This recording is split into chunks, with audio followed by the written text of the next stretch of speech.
Nacional de Ciencia y Tecnología. Gracias por atender a nuestra convocatoria y acompañarnos a esta conferencia de prensa del lanzamiento del Dark Energy Spectroscopic Instrument. Se encuentran en el presidium la doctora María Elena Álvarez Builla Roses, directora general del CONACYT. En representación de la doctora Carmen de la Pesa Cázares, directora adjunta de Desarrollo Científico del CONACYT, nos acompaña el doctor Mario de Leo Winkler, director del Sistema Nacional de Investigadores.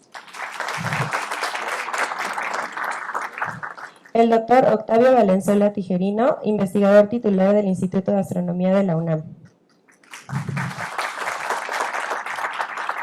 El doctor Jorge Cervantes Cota, investigador del Departamento de Física del Instituto Nacional de Investigaciones Nucleares. Y el doctor Axel de la Macorra Peterson Moriel, investigador titular del Instituto de Física de la UNAM, quien nos acompaña vía remota.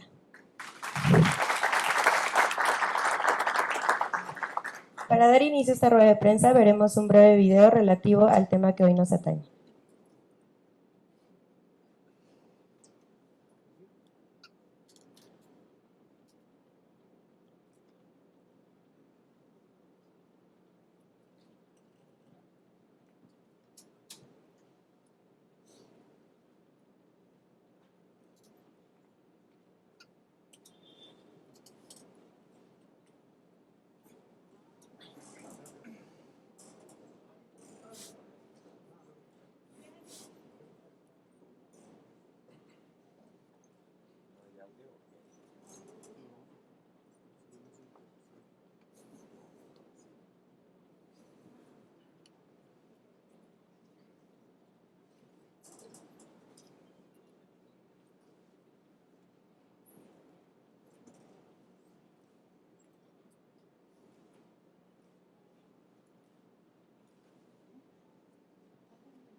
Bueno, para dar continuidad, cedo la palabra a la doctora María Elena Álvarez Builla Roses, directora general del CONACYT.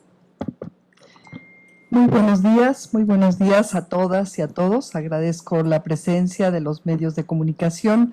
Es hoy un día realmente importante, diríamos, un día de celebración grandiosa para la ciencia mexicana, para la ciencia internacional, que muestra una vez más que cuando se colabora y se converge en torno a los grandes retos, en torno a los grandes misterios que tiene la ciencia de frontera, se llega a metas muy importantes. Es realmente apasionante la investigación sobre el universo, sobre el origen del universo, sobre hacia dónde vamos, de dónde venimos, en fin, toda esta investigación, y agradezco muchísimo, y siento que el CONACYT se engalana y se honra por la invitación que los colegas participantes en este gran proyecto de ciencia de frontera nos hicieron para que justamente sea desde el Consejo Nacional de Ciencia y Tecnología desde donde se lance este primer resultado, que es echar a andar y tener una de las primeras imágenes de este gran equipo. El lanzamiento del Dark Energy Spectroscopic Instrument, que nombraremos DESI, son su acrónimo. En México están participando el Instituto de Física con Axel de la Macorra y Mariana Vargas, el Instituto de Astronomía de la UNAM también con Octavio Valenzuela, el Instituto de Ciencias Nucleares de la UNAM también con el doctor Miguel Alcubierre, el Instituto Nacional de Investigaciones Nucleares con Alejandro Avilés, Jorge Cervantes, la Universidad de Guanajuato con Alma González, Gustavo Nins, Luis Ureña, del CIMBESTAB el doctor Tonatiu Matos y estudiantes y colegas postdoctorantes, sumando alrededor de 40 participantes mexicanos. Me da muchísimo gusto y agradezco nuevamente profundamente esta invitación, esta iniciativa al doctor Axel de la Macorra Peterson Noriel, quien vía remota nos acompaña y a quien saludo con muchísimo gusto. Él es investigador titular C del Instituto de Física de la UNAM. Saludo también con muchísimo gusto al doctor Octavio Valenzuela Tijerino, investigador del Instituto de Astronomía de la Universidad Nacional Autónoma de México, quien también nos acompaña aquí en la mesa. Al doctor Jorge Cervantes Cota, investigador del Departamento de Física del Instituto Nacional de Investigaciones Nucleares. Muchas gracias por esta iniciativa y por acompañarnos aquí para este lanzamiento. Y al doctor Mario de Leo Winkler, director del Sistema Nacional de Investigadores del CONACYT y cuyo ámbito de conocimiento y formación académica también tiene relación con el tipo de investigación científica que vamos a compartir con ustedes y cuyos primeros resultados se van a dar a conocer a nivel mundial y también desde México hoy aquí, gracias a la colaboración de los científicos y las científicas mexicanas que han estado participando en esta iniciativa. El DESI fue diseñado para explorar la energía oscura y que constituye aproximadamente el 68% del universo y es la responsable de que éste se expanda de manera acelerada. Los componentes de DESI están diseñados para apuntar automáticamente a conjuntos de galaxias preseleccionados, reunir su luz y luego dividirla en estrechas bandas de color para mapear con precisión su distancia respecto a la Tierra. Con ello, desde nuestro planeta es posible medir cuánto se expandió el universo a medida que esta luz viajaba. En condiciones ideales, DESI puede tomar medidas de un nuevo conjunto de 5.000 galaxias a la vez cada 20 minutos. Como una poderosa máquina del tiempo, DESI observará profundamente la infancia y el desarrollo temprano del universo, así como la injerencia de la energía oscura durante los últimos 11.000 millones de años. El instrumento creará el mapa tridimensional más detallado del universo que incluirá 40 millones de galaxias. En los últimos 18 meses, instituciones de todo el mundo enviaron al sitio diferentes componentes del instrumento DESI, como el conjunto de 5.000 robots posicionadores con un cable de fibra óptica del ancho de un cabello humano cada uno, los cuales se moverán de forma sincronizada para enfocar en menos de 10 segundos un nuevo conjunto de galaxias diferentes y recolectar así su luz. Con su velocidad topográfica sin precedentes, DESI mapeará 20 veces más objetos que cualquier otro experimento anterior. La colaboración DESI cuenta con la participación de casi 520 investigadores adscritos a 75 instituciones en 13 países. De México participan más de 30 investigadores, investigadoras, postdoctorantes y estudiantes de distintas universidades.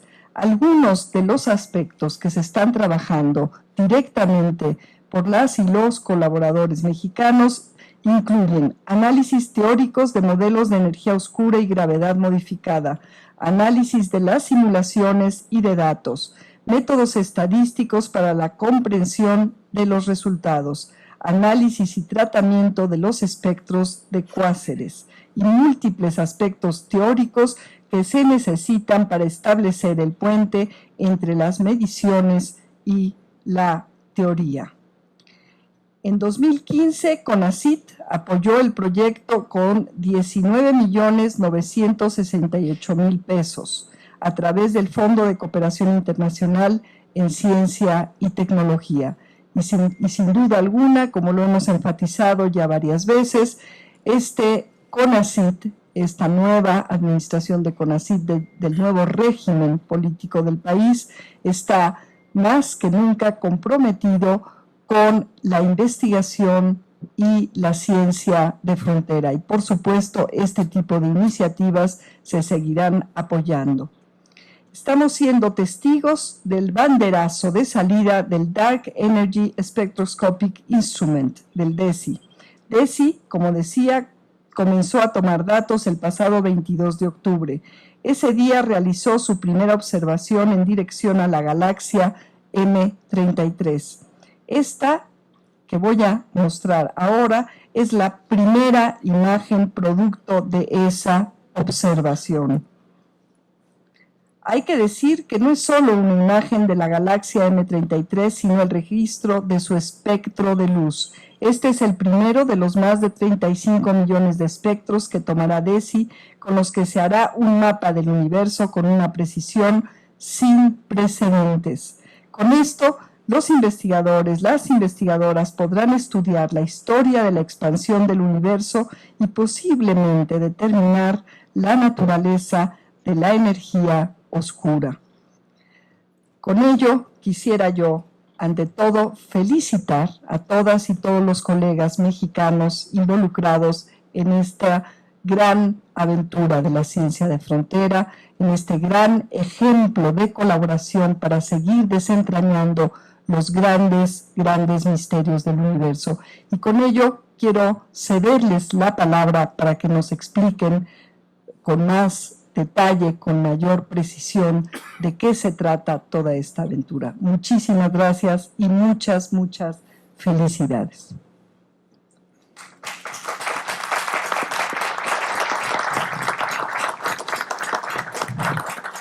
A continuación escucharemos al doctor Axel de la Macorra, quien nos acompaña vía remota desde Barcelona, España. Les leo un poco de su semblanza. Él realizó estudios de licenciatura en la Facultad de Ciencias de la UNAM, tiene una maestría en la Universidad de Cambridge y el doctorado en la Universidad de Oxford, Inglaterra. Es investigador del Instituto de Física de la UNAM. Es experto en el estudio de cosmos y su interrelación con la teoría de campos y la física de partículas elementales. Los temas de estudios del doctor de la Macorra se han centrado en elucidar la naturaleza de la energía oscura y de la materia oscura, que representan el 68% y 28% del contenido del universo, respectivamente. Cuenta con una producción de más de 95 artículos de investigación en las mejores revistas internacionales. El doctor de la Macorra es pionero en el proyecto de Dark Energy Spectroscopic Instrument, participando desde el inicio de la planeación de DESI hace ya más de una década, y es miembro de la Junta Directiva de DESI. Además, el doctor de la Macorra es creador y presidente fundador del Instituto Avanzado de Cosmología, instituto virtual que conjunta a los físicos cosmólogos en México. El IAC ha sido fundamental en el impulso de la cosmología en México. Adelante, doctor. Muchas gracias. Si ponen la primera transparencia, por favor, de mi charla. Es para mí un gusto enorme estar aquí con ustedes. Estamos muy emocionados que después de más de una década de planeación y construcción, DESI haya entrado en funcionamiento tomando su primera luz el 22 de octubre de este año con la galaxia M33. DESI ha contado con la participación de México desde el inicio. Con DESI vamos a dar un paso sustancial en la comprensión del universo, con el número extraordinario de galaxias y cuásares que observará a lo largo de 5 años, creando el mapa tridimensional más exacto del universo. Cabe señalar que el estudio del cosmos ha sido un interrogante de las diferentes civilizaciones y particularmente de nuestros pueblos ancestrales, como por ejemplo los mayas o los zapotecas con sus observatorios. Asimismo, quisiera aprovechar para agradecer el apoyo financiero recibido del CONACYT en estos temas de frontera del conocimiento. Antes de presentarles el proyecto DESI, daré una breve introducción y un panorama de cómo es el universo. Siguiente, por favor. Aquí empezamos con la estrella más cercana que tenemos, que es el Sol. Tiene una edad de 4.500 millones de años y la luz tarda en llegar solo 8 minutos. Siguiente, por favor. El Sol se encuentra en la Vía Láctea, una galaxia con unos 100.000 millones de estrellas. El Sol se encuentra a 2/3 partes del centro de la galaxia, a unos 27.000 años luz. Es decir, la luz se tarda 27.000 años en llegar del Sol hasta el centro de la galaxia. La Vía Láctea forma con Andrómeda un clúster de galaxias, con la cual acabaremos por juntarnos en unos 4.500 millones de años. Y además la Vía Láctea tiene decenas de galaxias menores girando alrededor de nosotros. Siguiente, por favor. Aquí les muestro una muy bella imagen del plano de nuestra galaxia, y por lo cual lleva el nombre precisamente de la Vía Láctea. Siguiente, por favor. Aquí tenemos una foto en donde se observa la gran cantidad de galaxias que hay en el universo. Existen alrededor de 100.000 millones de galaxias y cada una con alrededor de 100.000 millones de estrellas. Estos son números impresionantes y lleva a soñar a toda la gente que tiene la oportunidad de ver un cielo estrellado. Aunque normalmente las que se observan son más estrellas que las galaxias. A simple ojo. Siguiente, por favor. Aquí tenemos un mapa bidimensional en donde cada punto representa una galaxia. La Tierra está en el centro y se tomaron datos, posiciones de galaxias solamente en las dos rebanadas que se ven. Se observa claramente cómo las galaxias tienden a agruparse en grumos y forman cúmulos de galaxias. Y se observa también cómo existe una estructura filamentaria en la distribución de las galaxias. La distribución y las velocidades de las galaxias nos dan valiosa información de la intensidad de la fuerza de gravedad y de la distribución de la materia y de la energía oscura en el cosmos, aunque no podemos ver estas. Esto es similar a medir la velocidad del viento viendo cómo se mueven las nubes. Siguiente, por favor. Pero ¿de qué está hecho el universo? Tenemos a la materia ordinaria con un 4%, a la materia oscura con un 28%, a la energía oscura con un 68%, en donde la materia ordinaria corresponde a los átomos que vemos en la tabla periódica, la luz, los neutrinos, básicamente todo el material con el que hemos estado en contacto aquí en la Tierra. La materia oscura, que corresponde al 28%, no sabemos aún qué es, genera mayor atracción gravitacional, 6 veces más fuerte que la materia ordinaria. De hecho, este año, hace muy poco tiempo, en este mes, el premio Nobel fue otorgado a James Peebles precisamente por el estudio de la materia oscura. Aún queda saber exactamente qué es la materia oscura o a qué partícula corresponde. El otro 68% corresponde a la energía oscura y tampoco sabemos qué es. Genera una fuerza repulsiva a escalas y distancias muy grandes. Provoca que el universo se esté acelerando en tiempos recientes y es precisamente la razón por la cual se generó DESI y la colaboración mexicana está participando en este gran proyecto. Siguiente, por favor.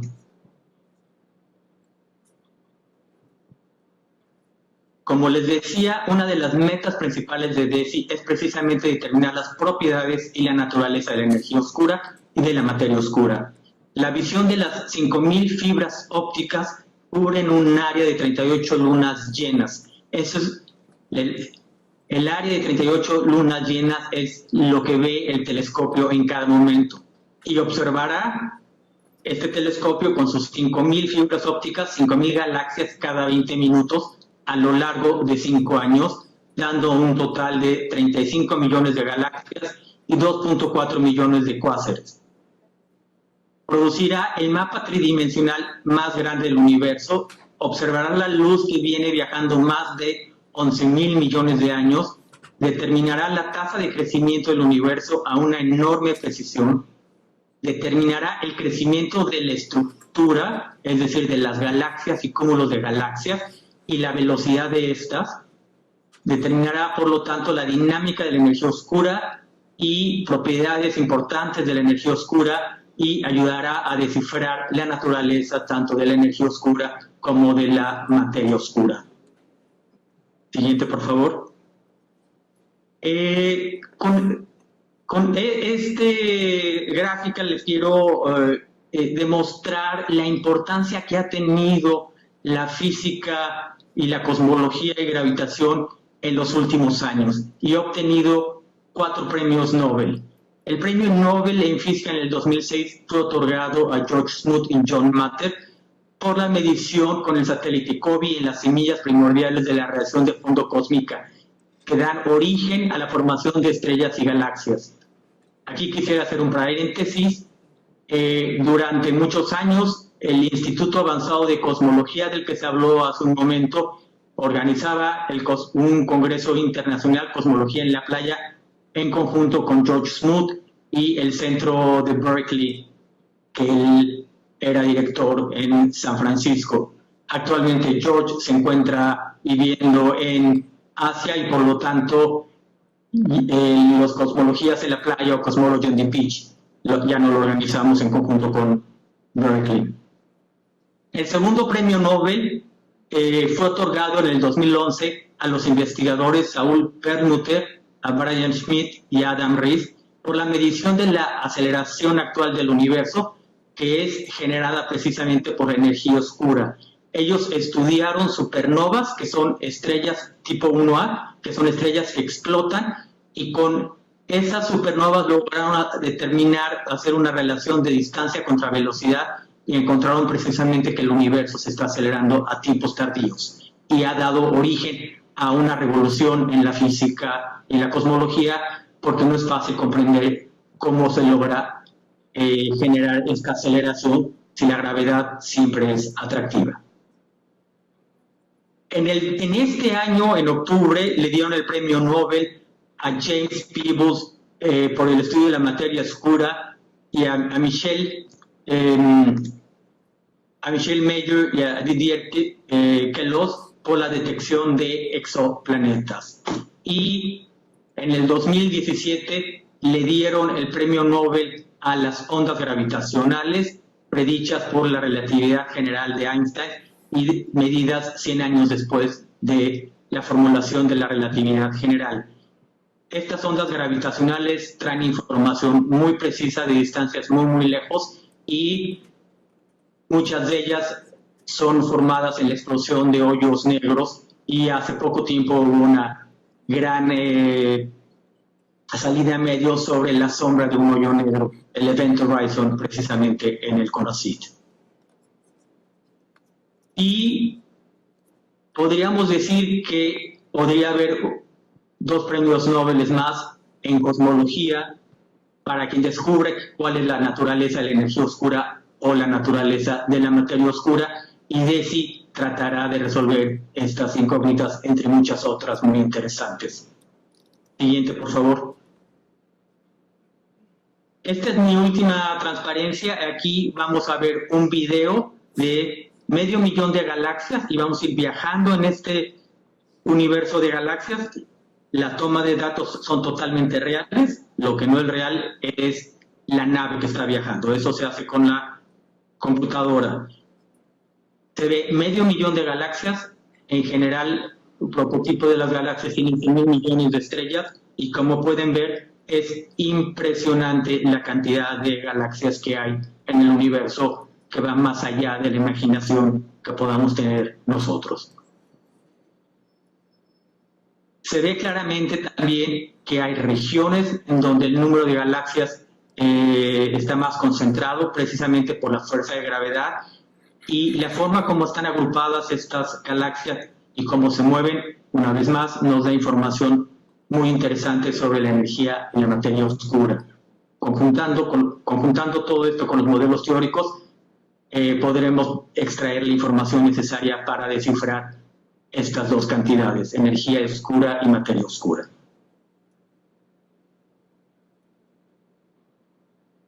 los dejo disfrutar con la película. Y insisto, esto no es ciencia ficción, esto no es un programa de computación, estos son observaciones reales.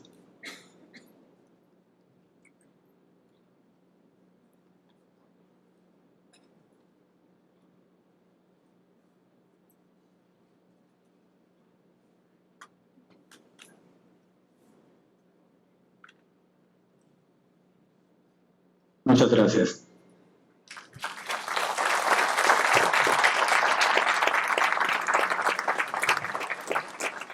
Escuchamos ahora al doctor Octavio Valenzuela Tijerino. Él es investigador titular del Instituto de Astronomía de la UNAM desde agosto de 2006 y es miembro del SNI Nivel 2. Es coordinador del Departamento de Astronomía Extragaláctica y Cosmología de la IA-UNAM. Realizó el doctorado en la Universidad Estatal de Nuevo México, Estados Unidos, y un postdoctorado en la Universidad de Washington en Seattle, Estados Unidos. Trabaja en tópicos modernos de cosmología astrofísica. Le interesa calcular y medir de manera precisa cómo se distribuye la materia oscura en el universo, ya que esta distribución puede discriminar entre diferentes hipótesis físicas sugeridas para explicar su naturaleza, así como tiene la capacidad de restringir nuestras ideas sobre la historia de la formación de las galaxias. Participó activamente en el primer cálculo que permitió conectar el número de galaxias satélites con las propiedades de la materia oscura y del espectro de fluctuaciones primordiales, además de que ha propuesto cómo perfeccionar estrategias para construir la distribución de masa en el centro de las galaxias.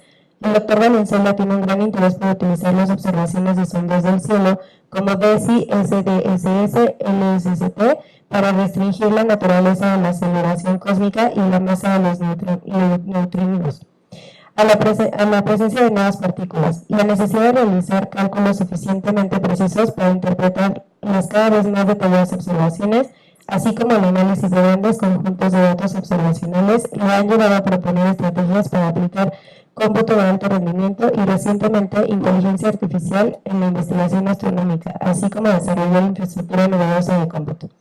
Lo escuchamos, doctor.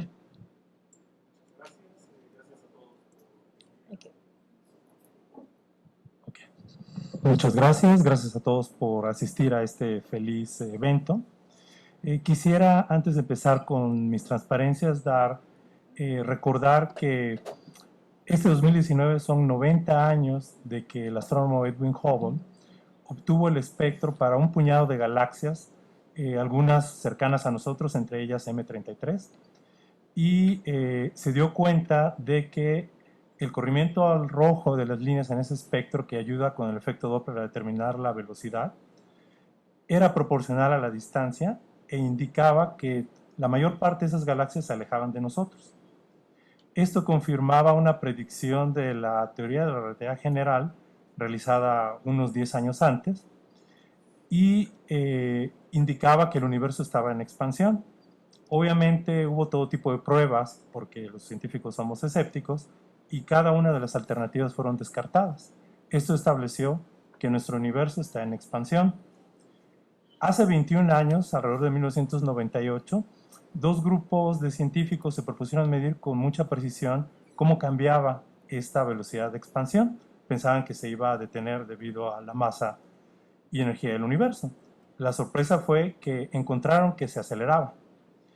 También utilizaron espectros para poder determinar la velocidad con la que se alejaban estos trazadores. En este caso eran supernovas.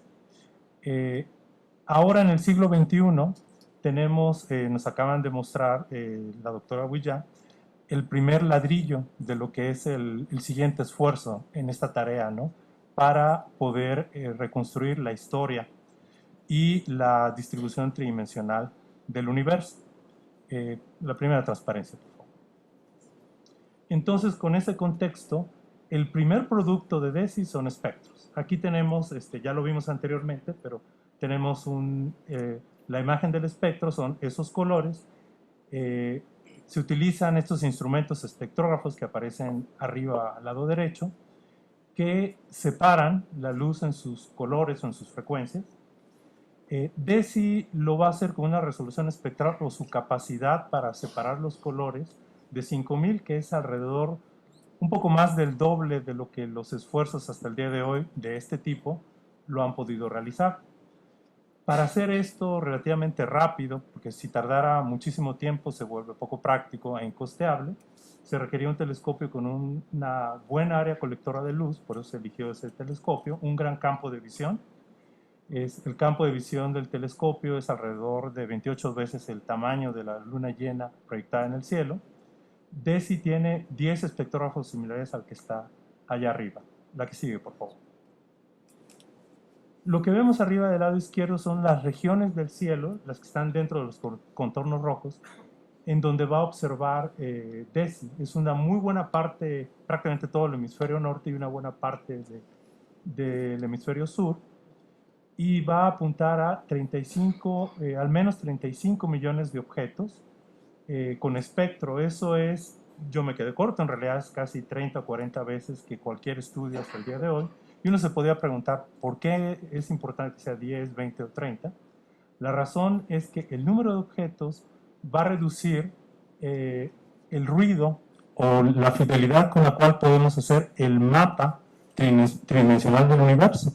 Y entonces, cualquier física que yo deduzca de ese mapa, la voy a poder, diferencias en esa física las voy a poder distinguir con una gran precisión, en ocasiones menor al 1%. La que sigue, por favor. Como mencionaba, esto se tiene que hacer además rápido para que sea costeable y de una manera en la cual no haya demasiados, el error instrumental se pueda caracterizar y se pueda sustraer para llegar a esta alta precisión. Esa fue la razón por la cual se decidió que son 5.000 robots. Lo que vemos del lado izquierdo es el plano focal, que es donde se forman las imágenes en el telescopio y en una cámara también, una cámara óptica. Cada uno de los segmentos o pétalos tiene un espectrógrafo. Y cada uno de esos pequeños puntitos vemos el acercamiento. Tiene un robot que está conectado a una fibra óptica y va moviendo la posición de esa fibra óptica para que apunte a galaxias distintas cada 20 minutos. Estudios previos lo hacían manualmente. Eso hacía que corregir por el error instrumental fuera bien complicado. De esta manera se pueden alcanzar grandes precisiones. La que sigue, por favor. Olvidé mencionar que buena parte de este trabajo fue realizado por estudiantes de posgrado y postdocs. ¿Cómo funciona esto? Como mencionaba, aquí tenemos de nuevo la imagen de primera luz. Este es un esquema del campo de visión. Tenemos un acercamiento. Cada uno de esos hexágonos, que son hexágonos porque de esa manera pueden llenar todo el campo de visión sin dejar huecos. Cada uno de esos hexágonos va a apuntar a una galaxia. Y entonces vimos arriba una animación de cómo se mueve en 2 coordenadas el robot que apunta, que tiene la fibra óptica. La que sigue, por favor.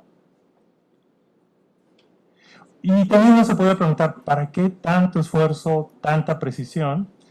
Lo que les muestro de fondo son simulaciones en computadora de estos mapas del universo, creados de manera virtual, pero cada uno considera diferentes explicaciones para esta aceleración cósmica.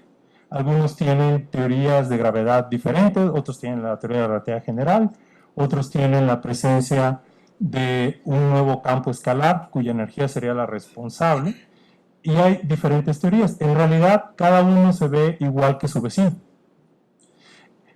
Hemos llegado a un punto en que sabemos que si existe, por ejemplo, una teoría distinta a la relatividad general o un nuevo tipo de campo o partícula, en términos de este mapa del universo y de la historia de expansión va a diferir con respecto a lo que conocemos al día de hoy menos del 1%. Entonces, simplemente a ojo o con una técnica muy simple no lo podría yo realizar. Esto ha hecho que se tengan que utilizar técnicas que aprenden de los datos para poder diferenciar. Y todo esto se ha desarrollado tanto para la planeación de DESI como se va a utilizar para la interpretación. La que sigue, por favor. Y ya para terminar, como mencionaba, DESI es al menos 10 veces más preciso que los mapas que se han realizado hasta el día de hoy. No va a existir un mapa del universo tan preciso como DESI en al menos 5 años y posiblemente más, y los esfuerzos que van a venir van a utilizar como calibración este esfuerzo de DESI, dada la gran estadística, además del objetivo de la energía oscura, tiene la capacidad de descubrir objetos poco representados en el universo y algunos procesos físicos no esperados, como por ejemplo, si existen algunas partículas cuasi relativistas parecidas a los neutrinos que no conocemos. Todo esto, la estructura o estos mapas son sensibles a la presencia de estas partículas y posiblemente cosas que no anticipamos en este momento, incluyendo un mapa de estrellas de nuestra galaxia y de galaxias cercanas. Gracias.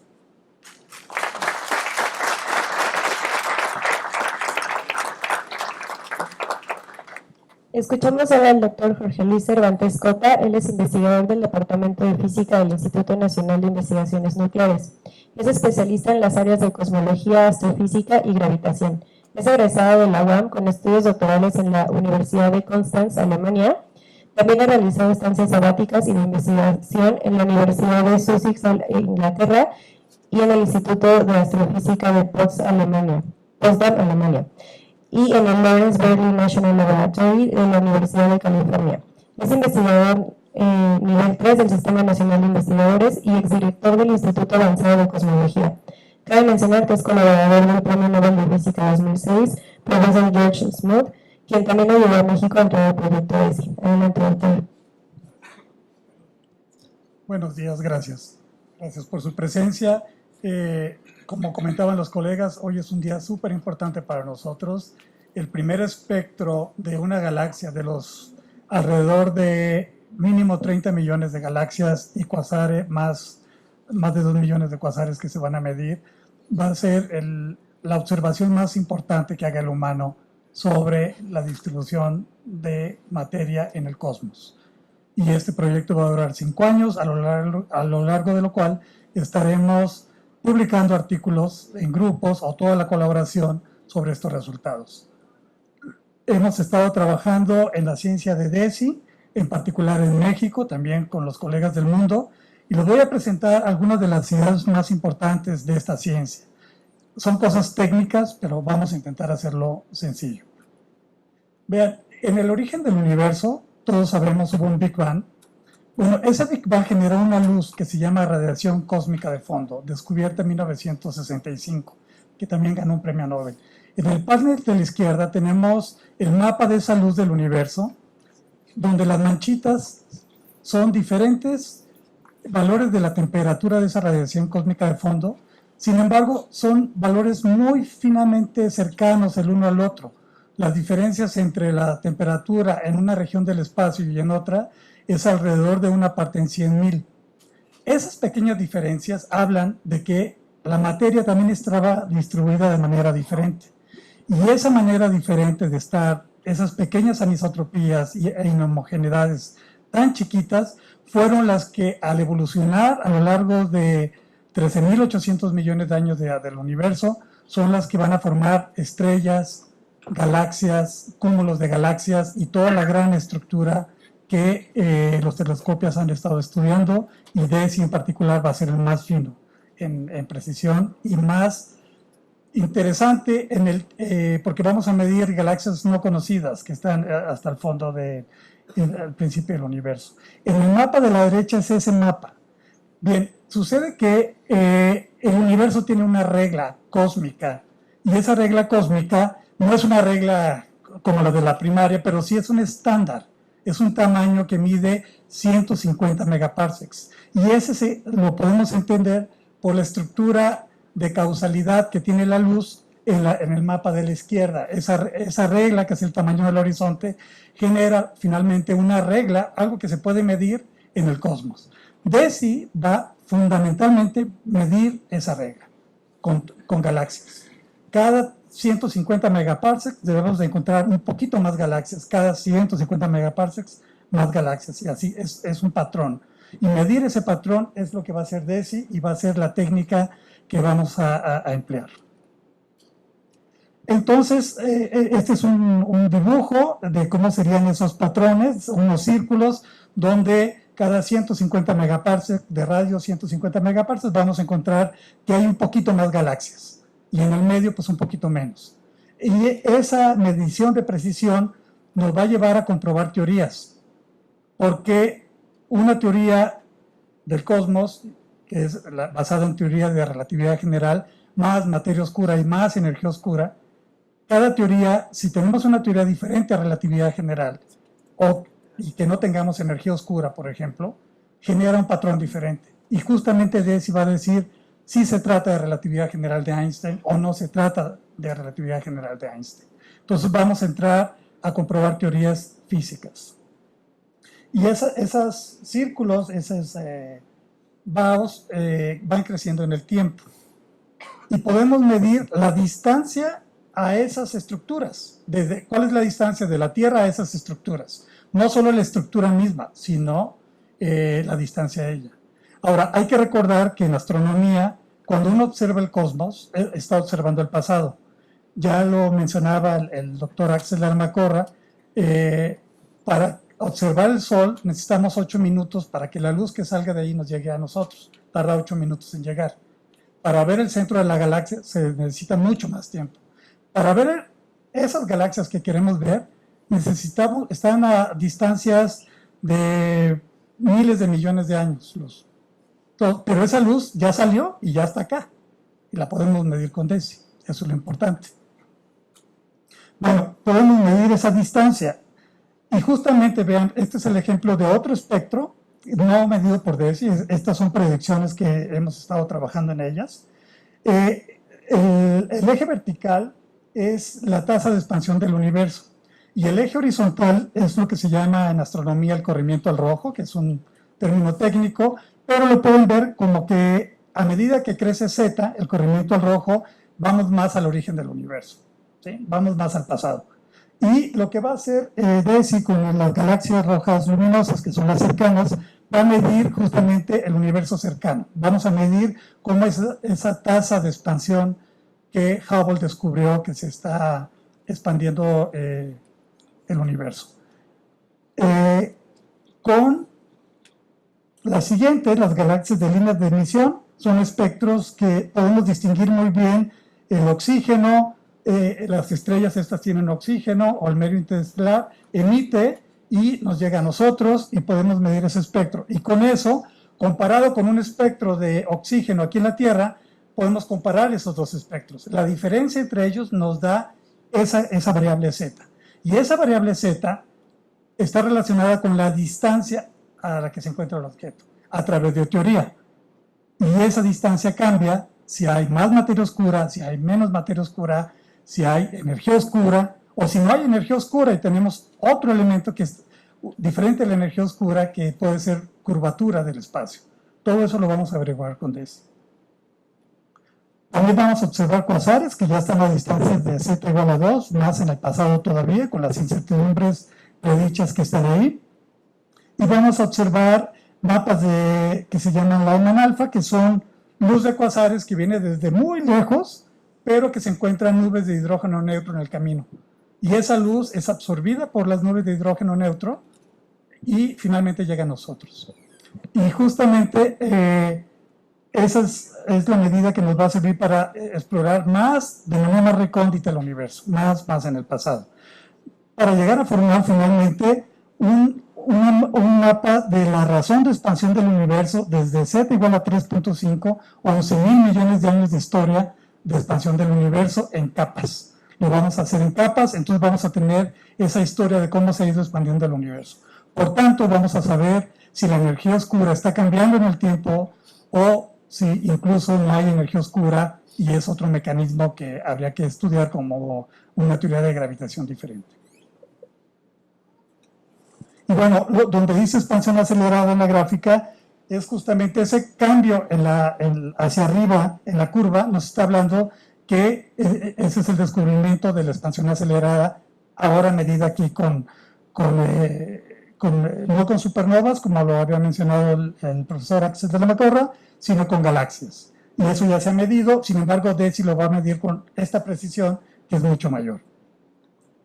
Bien, otra cosa que vamos a hacer es estudiar justamente cómo es la gravedad a esas escalas tan grandes de megaparsecs.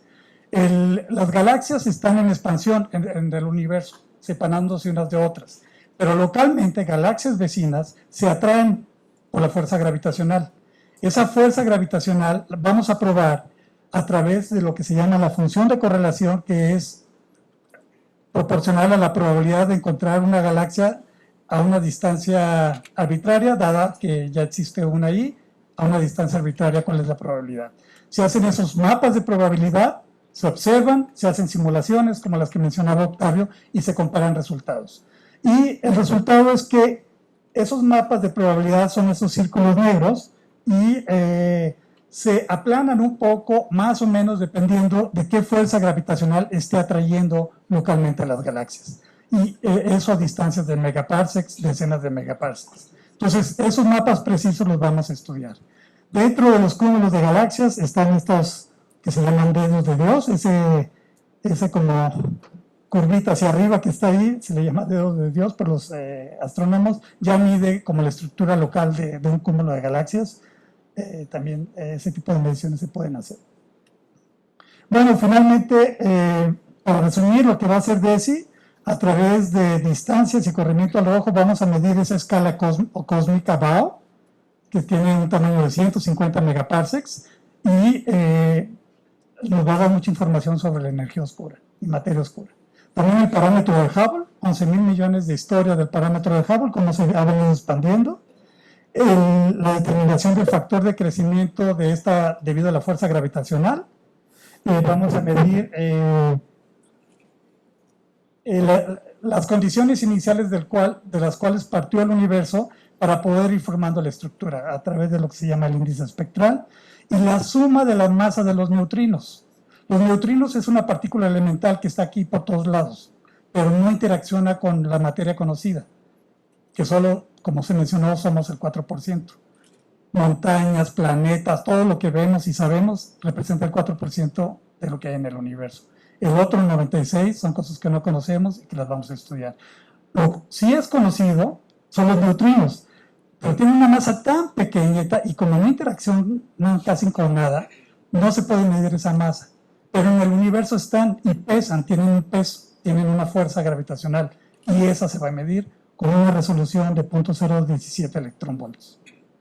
Finalmente, comentar que la participación de ESI en México tiene alrededor de 10 años trabajando, picando piedra, y finalmente hace algunos años CONACYT nos apoyó para entrar a la colaboración. El Instituto de Física está involucrado con las personas que aparecen ahí, el Instituto de Astronomía de la UNAM también, Ciencias Nucleares de la UNAM, el Instituto Nacional de Investigaciones Nucleares, la Universidad de Guanajuato, el CINVESTAF, y estudiantes y postdocs, entre los que también se encuentran 2 investigadores de Cátedra CONACYT, son parte del de la colaboración de ESI. Estamos trabajando en diferentes aspectos de los análisis teóricos de la energía oscura. ¿Qué es la energía oscura? Pues los mexicanos tenemos modelos como propuesta de energía oscura o de una gravitación diferente, no la de Einstein, sino algo diferente. Eso estamos trabajando. Estamos trabajando en simulaciones. Octavio Valenzuela es experto en simulaciones y en datos, métodos estadísticos para la comprensión de los resultados, análisis y tratamiento de los espectros de cuasares y múltiples aspectos que se necesitan para establecer el puente en lo que es la teoría, papel y lápiz y computadora con los datos, que mucho tiene que ver con métodos estadísticos. Finalmente, quiero agradecer el apoyo que tenemos de CONACYT para tener este proyecto DESI en México. Creemos que estos proyectos de frontera, donde se involucran además muchos estudiantes, son muy benéficos para el país y para el avance científico en general. Pues gracias, CONACYT, también.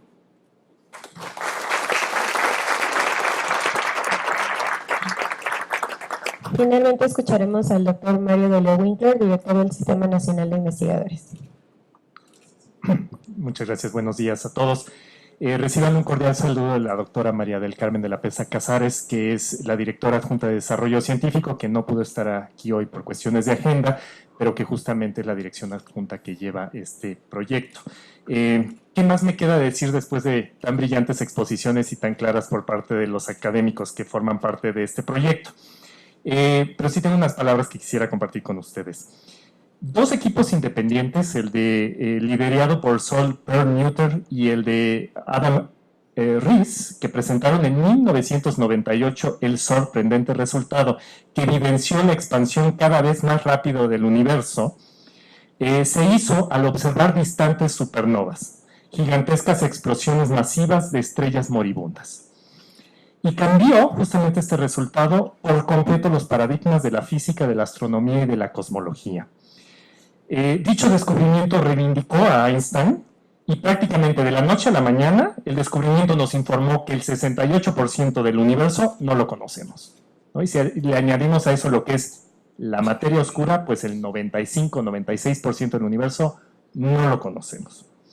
Y a esa enorme y desconocida porción la nombraron los cosmólogos energía oscura, ese 68%.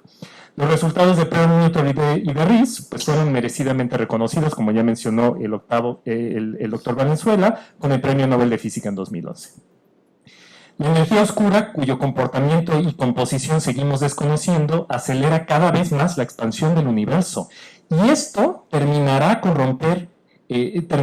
el universo mismo en billones de años. Lo que hará esta expansión es romper las estructuras del universo, romperá las galaxias, incluso alcanzará a romper los átomos mismos, ¿no? Entonces, desde estructuras gigantescas hasta lo más diminuto será roto por esta expansión acelerada del universo. Y ese es el final que esperamos del universo.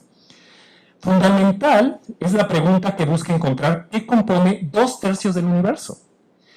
Un instrumento diseñado justamente para dar continuidad al descubrimiento meritorio del Nobel es DESI, que permite mapear gigantescos, distantes y múltiples volúmenes del universo en tiempo y con precisión récord.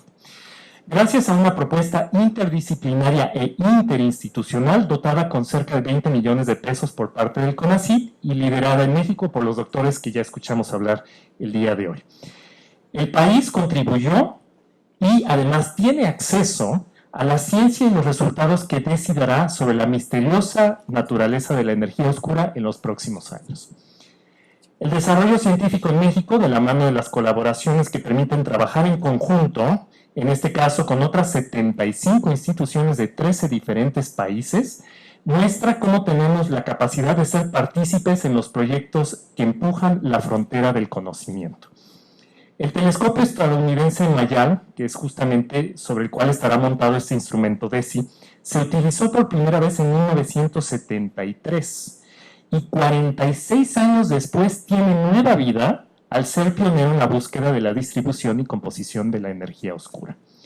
Esto muestra cómo instrumentos construidos con gran calidad hace décadas pueden ser adaptados para seguir generando ciencia de frontera a través de las brillantes mentes que vislumbran nuevas formas de aprovechar la infraestructura existente, ¿no? El instrumento DESI es una excelente oportunidad para consolidar aún más la formación y la colaboración de la comunidad científica mexicana a través de la incorporación de estudiantes, de doctores de postdoctorado y las académicas y académicos en este proyecto que trasciende fronteras y desdibuja habitantes de los campos disciplinares.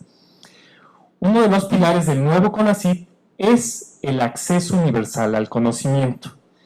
Por lo tanto, es fundamental hacer hincapié, y aquí invito a los doctores presentes, que compartir los resultados de este proyecto con la ciudadanía es de esencial importancia, ya que ayudará a responder preguntas profundas y trascendentales. ¿De dónde provenimos? ¿Cuál será el destino de este universo? ¿Y por qué no entendemos la composición del 68% del universo? Temas y preguntas que por su naturaleza alientan la curiosidad de las generaciones más jóvenes y potencian las vocaciones científicas tempranas. Les deseo a este equipo de colaboración de DESI y a su vasto equipo de investigación el mejor de los éxitos y seguramente nos veremos aquí en los próximos años con resultados que abonarán a conocer la naturaleza evolutiva del universo a través de miles de millones de años. Muchísimo éxito.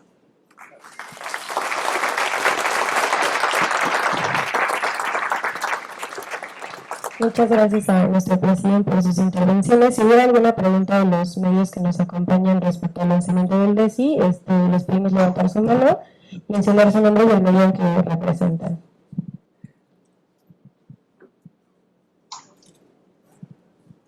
por ahí.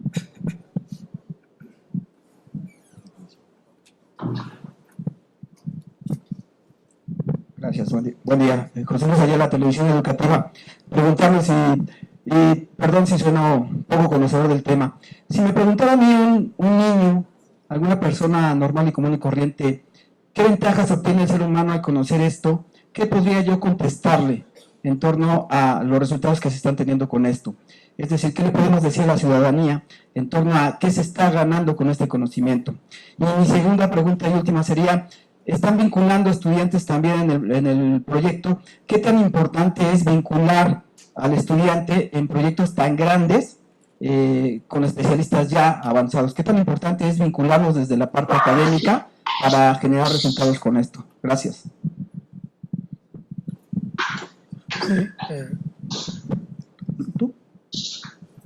Bueno, muy interesantes preguntas. Primero respondo a la segunda, ¿no?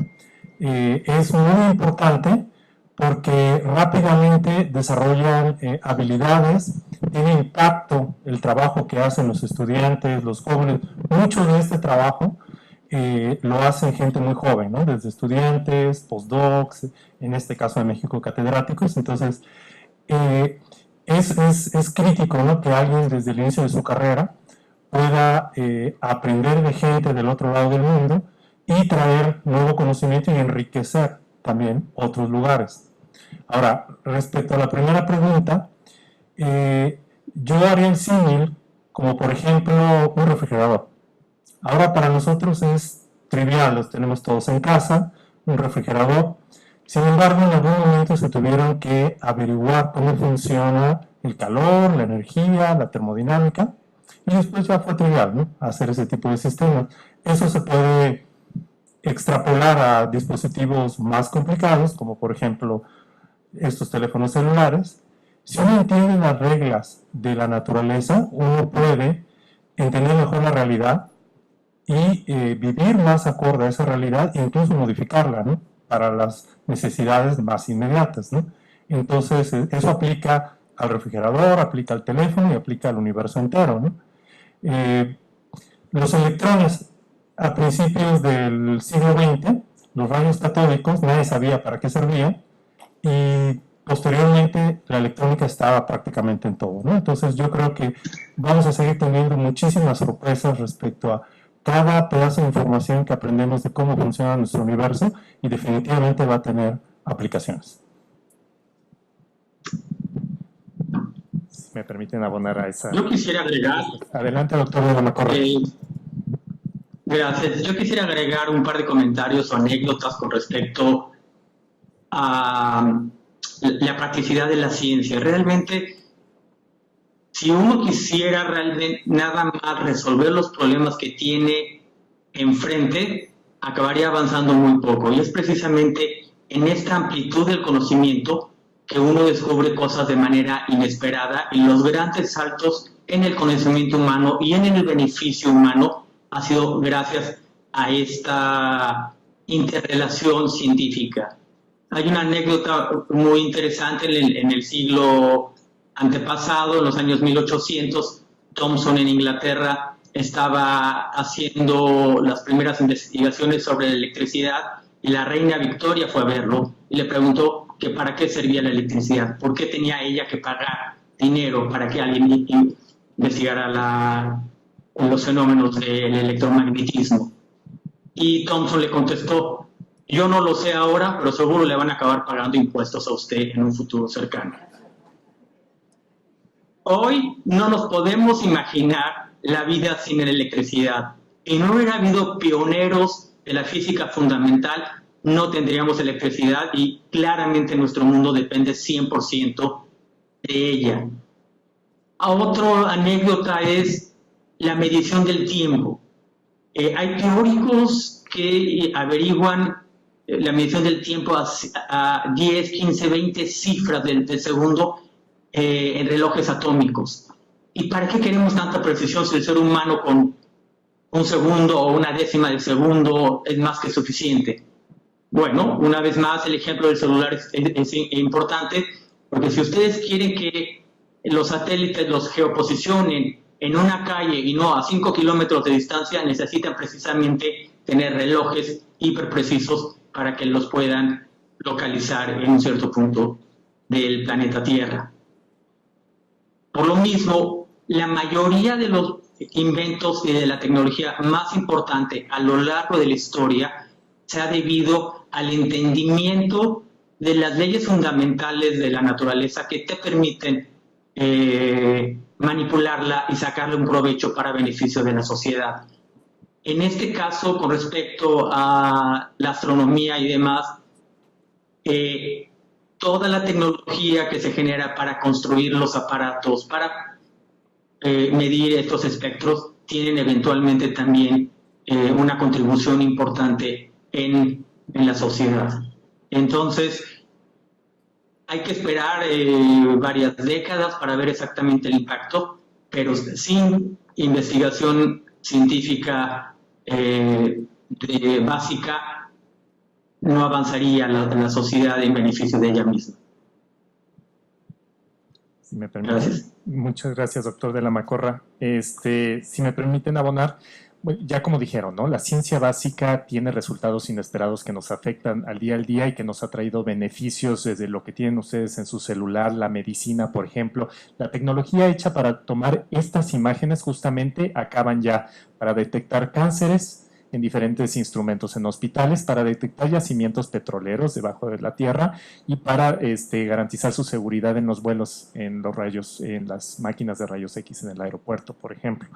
Pero no nada más eso, esto también tiene implicaciones en cuestiones filosóficas, en las humanidades, en las artes, cuestiones económicas también. Y fuera de eso, o sea, el universo está constituido de 100.000 millones de galaxias con 100.000 millones de estrellas, ¿no? ¿Cómo se generó eso? ¿Cómo llegamos hasta allá? ¿Por qué se generan estas galaxias? ¿Por qué esos números? ¿Hacia dónde vamos? ¿Y cómo va a terminar el universo? Y esas preguntas de por sí que se pretenden contestar con DESI, pues es justamente lo que impulsa a los jóvenes a ingresar a las ciencias, ¿no? En particular, pues hay que impulsar a grupos subrepresentados a ingresar a la ciencia. Entonces, estas son un portal para ingresar a la ciencia. La astronomía siempre ha sido por la belleza de las imágenes y las preguntas que formula, pues el punto de entrada a las diferentes ciencias. Ya después se van perdiendo, hacen biología, química, no que diga que esté mal, son divinas ciencias, pero es justamente la astronomía uno de estos portales, ¿no? Entonces, por eso es una gran labor la que tiene que hacer este equipo de investigación, de transmitir los resultados para que las nuevas generaciones se vayan apasionando y vayan ingresando y nos ayuden a descubrir las otras maravillas de esta creación, ¿no? Muy bien. ¿Alguna otra pregunta? Muchas gracias. Alejandro García Moreno, de Canal 11. Enhorabuena a los investigadores por esta participación, un gran logro. Hablar un poco de la situación de nuestro país, de México, en el ámbito de la física, de la astronomía. Este es un proyecto de gran relevancia a nivel internacional. ¿En qué lugar deja nuestro país? Están participando pues, investigadores en ciencia de frontera realmente. Y por otro lado, en específico, ¿qué le va a tocar a los investigadores mexicanos, a este equipo de 40? ¿Se van a interpretar datos? ¿Se van a hacer algunas mediciones? ¿Cuál es el papel que le va a tocar a México dentro de este gran proyecto del mapa del universo? Gracias. Bien, contesto la pregunta. Los estudiantes que están involucrados están trabajando en diferentes aspectos del entendimiento de los espectros. Por un lado, llega un espectro y cómo se identifica, no a ojo, sino de una manera sistemática en esto. Están trabajando en el análisis de datos, esto que se llama Big Data en inglés, de grandes datos, porque aquí tenemos tenemos millones de datos y hay que limpiar los datos a veces, hay que entenderlos. Y todos estos estudiantes, algunos se van a convertir en científicos, otros se van a convertir en planeadores del sistema financiero mexicano o mundial. Y sí, ha habido algunos estudiantes. Yo, por ejemplo, uno de mis últimos estudiantes de maestría, terminando la maestría, consiguió un trabajo en Bancomer y después en Santander. Se fue al mundo de las finanzas, porque se pueden manejar muchos datos. Y ya, digamos, tantos datos como en la astronomía, pues no hay en ningún otro lugar, quizá en partículas elementales, pero sí hay muchos datos y los métodos que se desarrollan técnicos son muy importantes para otras aplicaciones. En la ciencia, como se mencionaba, muchas veces no sabe uno la última respuesta hasta dónde vamos a llegar. Entonces vamos a desarrollando, lo que hemos hecho en DESI México es estar a la altura internacional de nuestros colegas y echándole todas las ganas, organizando talleres, formando gente, mandando gente al extranjero, invitando extranjeros a México que nos den cursos, nosotros mismos dando algunos cursos en el extranjero, para estar a la vanguardia y hacer esta ciencia de frontera que creemos que es muy importante para el país. Cuesta lo mismo hacer mala ciencia que buena ciencia. Si uno le dedica 100% dedicación, compromiso, uno puede hacer buena ciencia y eso creemos que en general a la sociedad mexicana tiene una retribución. Finalmente, quería comentar algo que mencionó el doctor De Leo sobre la divulgación de todo esto del universo. El Instituto Avanzado de Cosmología, en el cual estamos involucrados y ha ayudado a esa plataforma a que México entre a DESI, ha tenido diferentes espacios de divulgación científica. Por ejemplo, en Papalote hubo una proyección que se llama El Fantasma del Universo y estuvo año y medio en el Museo Papalote, totalmente gratuito de nuestra parte, la proporcionamos, hecha por colegas del mundo de DESI y una parte mexicana también. Hacemos artículos de divulgación científica, tanto en inglés como en español, porque no solo México necesita leer divulgación o historia de la ciencia, también el mundo, pero también en español creemos que es importante esa parte. Entonces, estamos comprometidos con eso y bueno, es lo que quería mencionar. Muy bien. Siguiente pregunta. Por allá creo que habían levantado. Hola, esta tecnología puede servir para ver si hay... Perdón, ¿puedes decir tu nombre y el medio del que vienes? Fausto Chávez y en Becas, de aquí. Esta tecnología puede servir para ver si hay vida en otros planetas o en otras galaxias, no sé. Y la segunda puede parecer chiste, pero uno de ustedes mencionó los dedos de Dios en el universo, como curvas, ¿no? Según yo, los que estudian el universo son ateos, entonces no sé si ustedes sean ateos o estoy equivocado yo. Gracias. Muy bien. Empezamos, como es usual conmigo, con la última, la de los dedos de Dios. A los científicos les gusta a veces hacer bromas. Cuando hicieron el primer intento de mapa, o el primer mapa, ¿no?, de la parte más cercana del universo, fue por allá de los 80s, la gente no sabía, tomaba el resultado de Hubble, que nos dice que la distancia y el corrimiento rojo son proporcionales entre sí. Entonces yo mido el corrimiento rojo en estos espectros y tengo la distancia directa. Lo que ocurre, que es lo que Jorge mencionó, cuando hay un objeto masivo, pues me empieza a jalar y yo empiezo a caer ese objeto masivo. Si yo no lo sé, va a haber una componente extra de velocidad que me jala a una cierta dirección.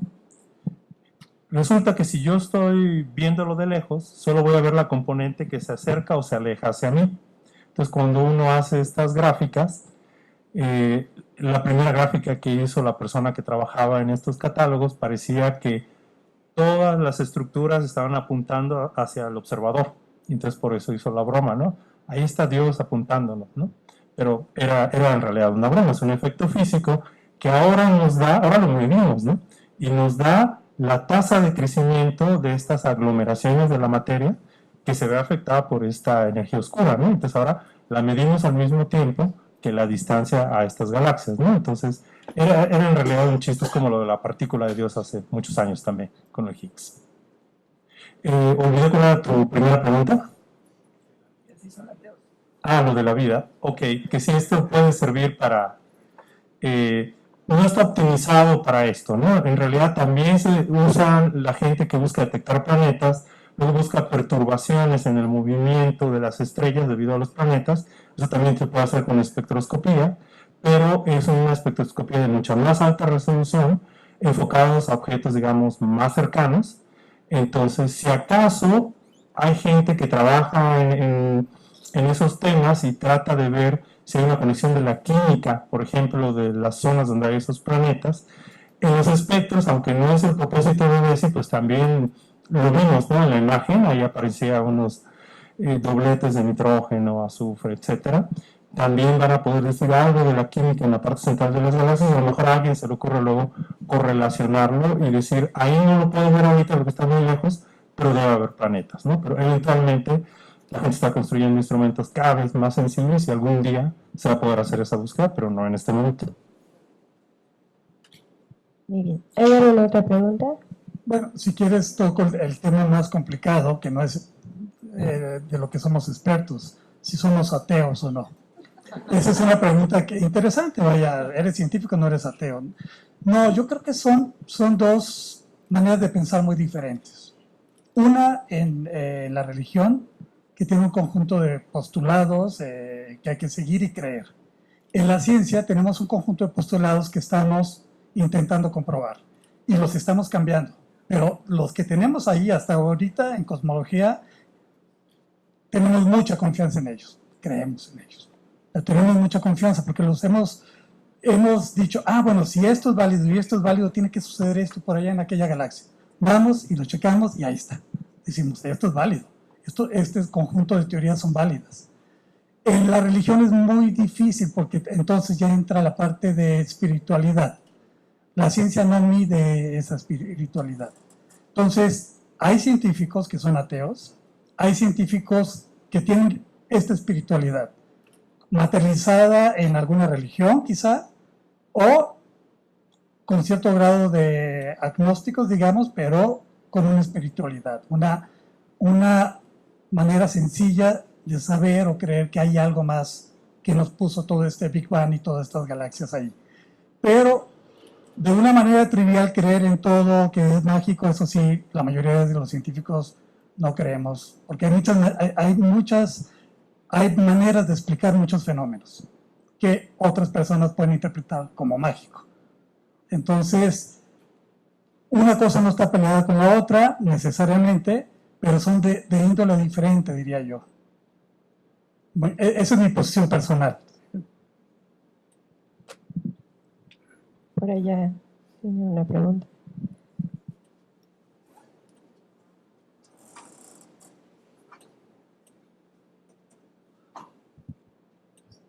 Sí, gracias. Hace ratito nombraban el impacto que puede tener este proyecto. Desde el punto de vista de la filosofía y de la filosofía de la ciencia, ¿cuáles son sus alcances? ¿De qué manera nos va a modificar nuestra forma de ver la vida?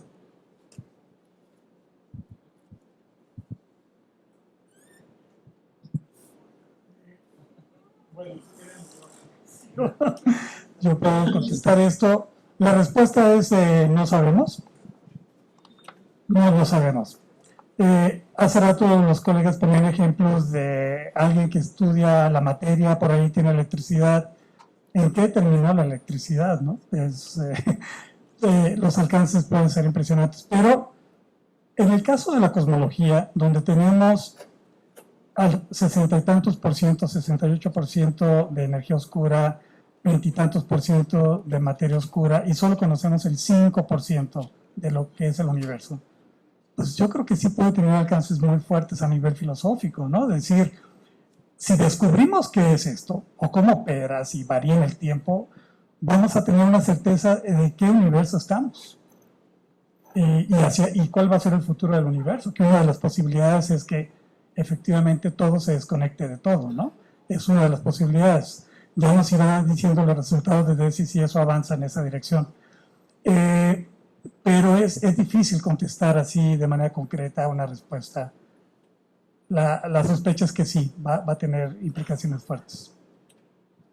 Yo quisiera compartirles dos reflexiones y sensaciones que me surgieron así espontáneamente al escuchar pues este tipo de investigación tan maravilloso.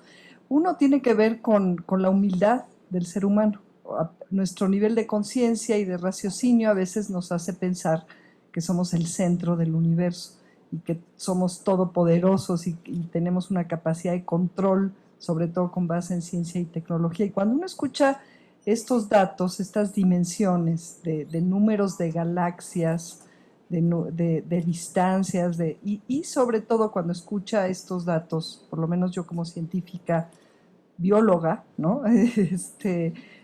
Sí me surge una sensación de mucha humildad y de mucha claridad de lo pequeños que somos en el contexto del universo y de lo poco que probablemente, a pesar de nuestro nivel de conciencia y de sentirnos el centro del universo, tenemos en términos de capacidad de control del universo y probablemente de la naturaleza, ¿no? Es mucho más complejo que los modelos lineales que durante muchos años se han utilizado para argumentar que somos capaces de predecir, si ni siquiera conocemos la naturaleza del 94% de la energía y la materia que se llama oscura, en fin, y cuando nos vamos a escalas más pequeñitas de los genes, de las células, de las redes complejas de regulación transcripcional, que por cierto sus estructuras modulares me recordaban mucho la estructura modular de estas redes de